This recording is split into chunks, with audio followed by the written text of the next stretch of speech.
Welcome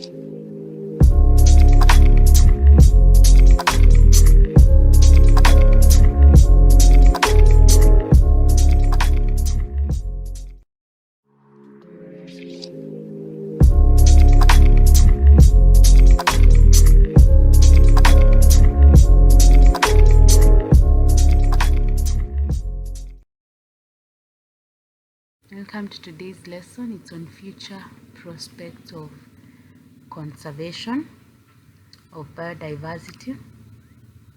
So the future of conservation usually will define strategies that can be employed to ensure success in the wake of things like natural calamities like worldwide pandemics, like what we have been now recovering from, COVID-19, climate change, increased human population habitation in natural environments, poaching, among other emerging challenges. So let's use this case example of conservation during the COVID-19 pandemic. Of course, the elements that usually involve in conservation is the community, science, and policy. So the cross-cutting issues that we had was, of course, reduced local capacity to handle conservation of biodiversity, reduced funding, lack of data, lost partnerships, and of course international withdrawal, as the international partners were also trying to solve the issue of COVID-19. And of course now this gave us outcomes of fewer benefits and sustainable actions in conservation, limited opportunities within our community element. And then in science element, we had funds directed elsewhere because of the COVID-19 pandemic, few partnerships and low local involvement. And in terms of policy, we had single scale focus. We are only focusing on one area, which was now healthcare in terms of COVID-19 infections and management. Of course, slow engagement of policy makers and what we call top-down challenge or outcome, which is usually direction from the top management or the executive down to the community. So conservation post the pandemic, still considering the three elements, the solutions of course will be cross-sectoral engagement. Then of course we need a long-term vision so that we can focus various action plans towards a bigger vision. Then we need local partnerships, not just relying on international partnerships. We need a lot of innovation. We need to find out what are the innovation solutions that we need to have to ensure that conservation continues. Then of course local investment, very important. Co-design and delivery, we need to have various people, stakeholders participating in designing strategies. And of course diverse income streams. We need to ensure that our funds are not limited to partnerships, especially from international partnerships.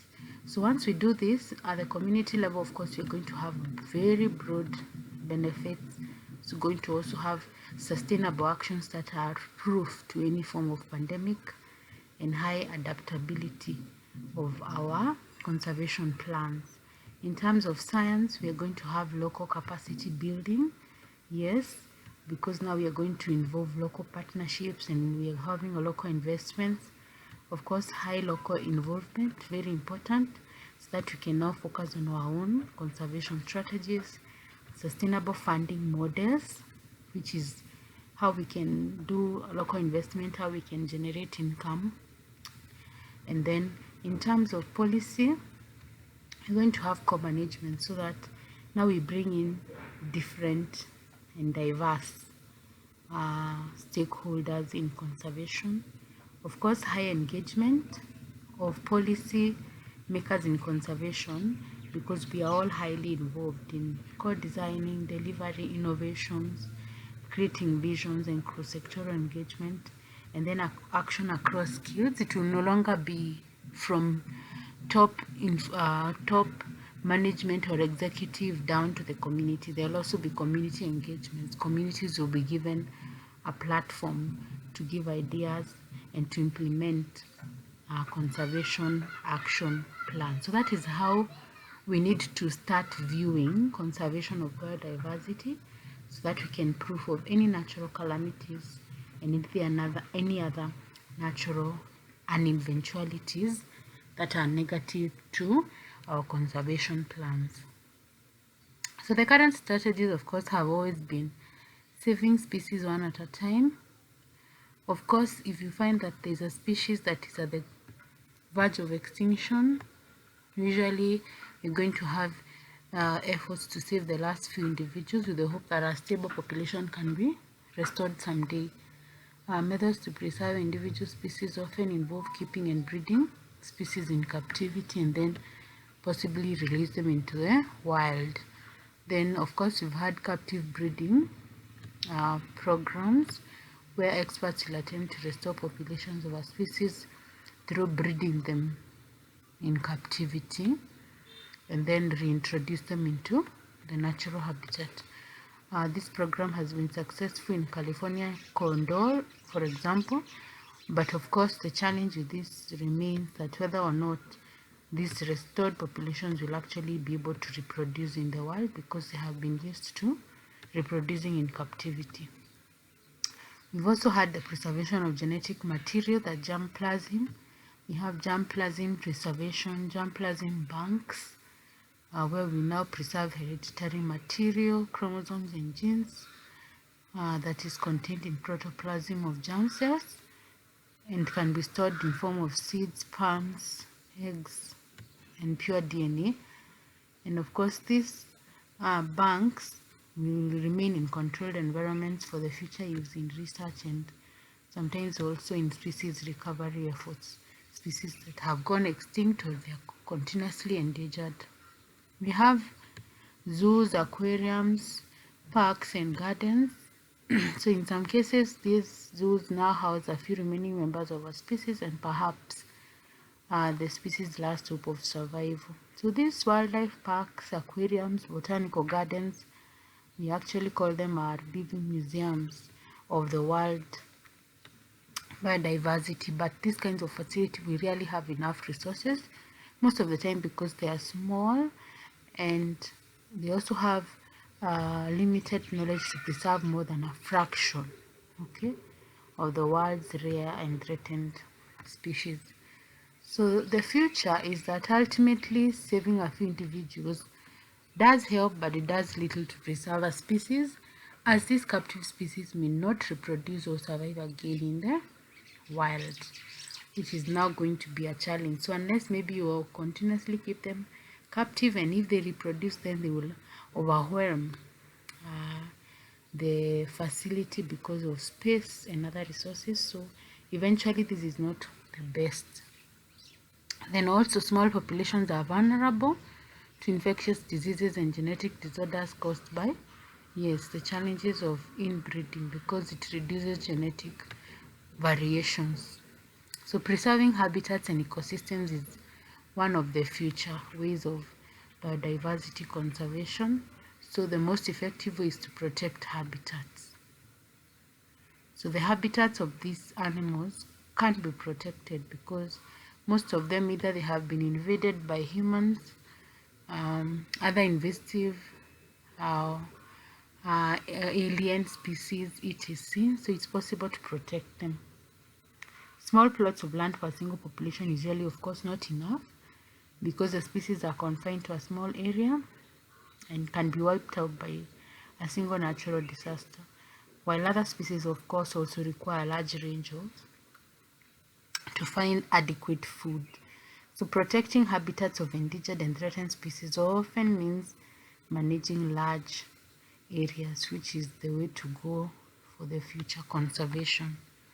So most conservatists now give priority to protecting, of course, the entire ecosystem rather than individual species, which will be able to save most of the species in an ecosystem instead of only the ones that have been identified as endangered. So we are saving others and eventually preventing other also from becoming endangered because of, not protecting ecosystems. So we need to protect our ecosystem And through this strategy, also the general public will be made to understand that the Earth's biosphere depends on all the connected ecosystems, so that we don't always have to put them into zoos or national parks or gardens for us to preserve. They will start to respect the whole ecosystem.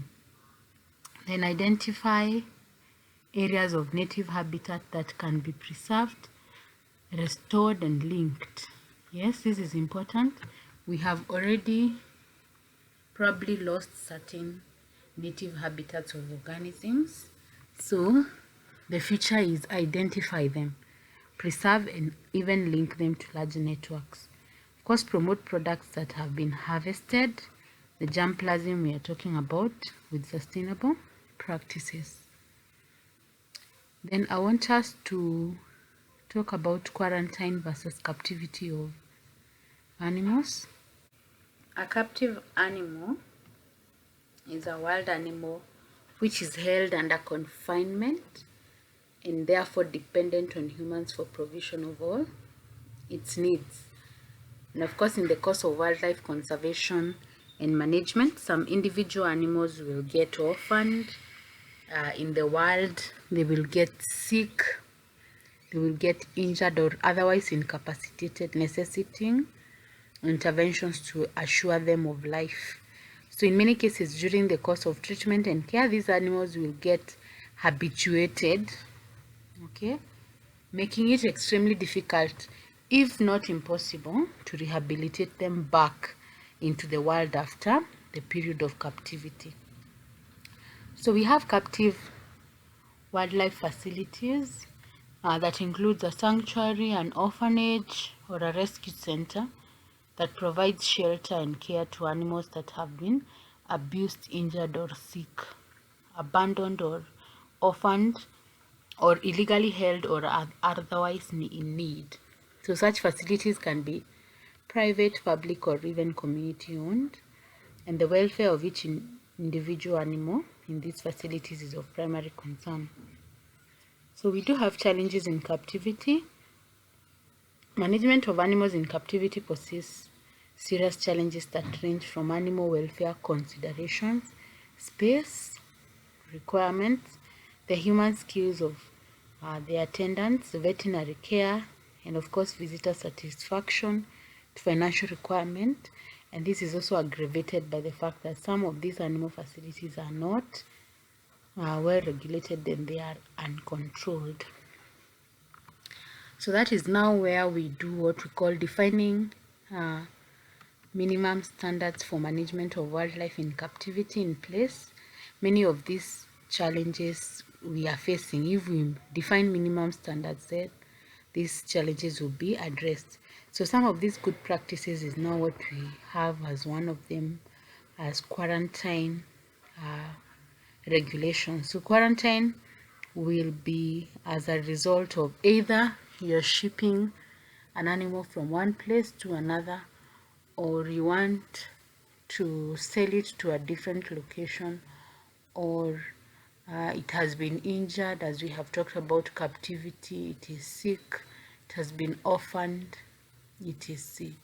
Or maybe there is the issue of disease, maybe there is a pandemic, so we have certain animals that have been left or are a remnant of a certain pandemic, so we need to quarantine them or protect them from the outside environment and even from other, within the captives facility, protect them from other animals so that we can first observe them and make sure they are okay before they can be released to the rest.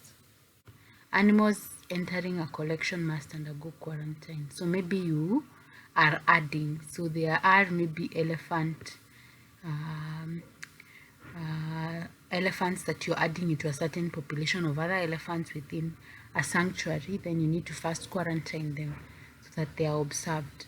Quarantine facilities should be designed to allow handling of animals and of course proper cleaning and sanitizing of enclosures. Then if you're shipping animals, the shipping crates should be cleaned and disinfected before they leave the quarantine area, so that the crates contents also are disposed appropriately. Then quarantine facilities require barriers so that you protect them again from potential vectors and insects and pests. Separate keepers skilled at recognizing signs of stress, disease, and who will carefully monitor feed intake and fecal characteristics should care for quarantined animals. We need specific keepers. Not everyone can keep going in and out to prevent any transfer in and out of the quarantine facility. Another regulation is that quarantine entry should be strictly controlled and only essential personnel should be allowed into these quarantine facilities. Individuals leaving a quarantine must not return to other animal areas within the sanctuary without showering or changing clothes. Then the duration of quarantine should be appropriate to ensure that infectious diseases are not introduced into the permanent collection that was already there in the sanctuary when the quarantined animals are released to exhibit. So we need to make sure it's appropriate. For example, if we are talking about a virus that takes 2 weeks to show, then we can have maybe the animals remaining for 3 weeks to ensure that we have ruled out any form of infection that could erupt. Quarantine facilities should follow the all-in, all-out principle. If additional animals are added to an ongoing quarantine, then the quarantine period should be restarted. Then during quarantine, animals should receive appropriate vaccinations, yes, and diagnostic testing against diseases like heartworm, tuberculosis. Then they should also be examined and treated for ectoendocrine parasites and screened for any enteric bacterial pathogens. Then before release, animals should receive physical and laboratory examinations before they can be released into the other permanent collections, which may include radiographs, serology, hematology, and clinical chemistries. Then, of course, their serum should be frozen for future reference, yes, and possible epidemiologic studies, because this could be new animals, so you need to also add them into the epidemiology of that species. All procedures and results should be recorded in each individual animal's medical record, which is an essential component of medical program. Each animal should also be identified by some permanent method. Get a permanent method to identify, like a tattoo, a tag, a band, an ear tag, a transponder, to ensure future identification. Then when new animals are introduced into enclosures, caution and forethought are necessary to prevent self-induced trauma. So sometimes you can put new animals into an enclosure and then they hurt themselves because they are angry, they are agitated, they are afraid. So you should ensure that you make the enclosure as safe as possible. Visual barriers, e.g. suspending canvases from fences or enclosure walls, or obscuring glass with soap to provide a visual cue, are standard management steps to protect newly introduced specimens from accidents during activation into their new exhibits. Another good practice of captivity is parasite control. So now for the rest of the collections, we need to ensure that they are well protected through drugs and treatment so that they are free from any forms of parasite, because we know that they are, especially if we have young animals and the stress through shipment, disease or injury are one of the most likely will adversely be affected by parasites. Of course, do vaccination programs for carnivores, non-human primates, equids, artiodactylids, birds should be developed. Then do necropsy for all dead animals. We should include gross and histopathologic evaluation of tissue and viral, bacterial, and fungal cultures where appropriate. And they, of course, also store some tissues for future reference or examination. Then pest control, ensure that you have a program that is continuous by the zoo staff to minimize the harborage and food for pests, so that in addition to use the mechanical and also chemical control methods that will control pests entering into the areas of enclosure. Dental health. Carnivores and primates often accumulate tartar on their teeth, so they require a regular cleaning. Then neonate examination. Of course, for newborns at the zoo, should be examined to check their health, to give them vitamins, vaccinations, and of course some form of identification. Husbandry and nutrition standards to the basic need to nourish the animals in a manner that ensures their continued physical health. They should have clean water, for example. That is extremely essential. Of course, personnel health program. A well-defined personnel health policy is also important to prevent issues of sicknesses among the personnel. Yes, so that is the future of biodiversity conservation. What are the new considerations that you need to make, as well as some of the quarantine regulations majorly, which is part of good practice when you are having captive animals.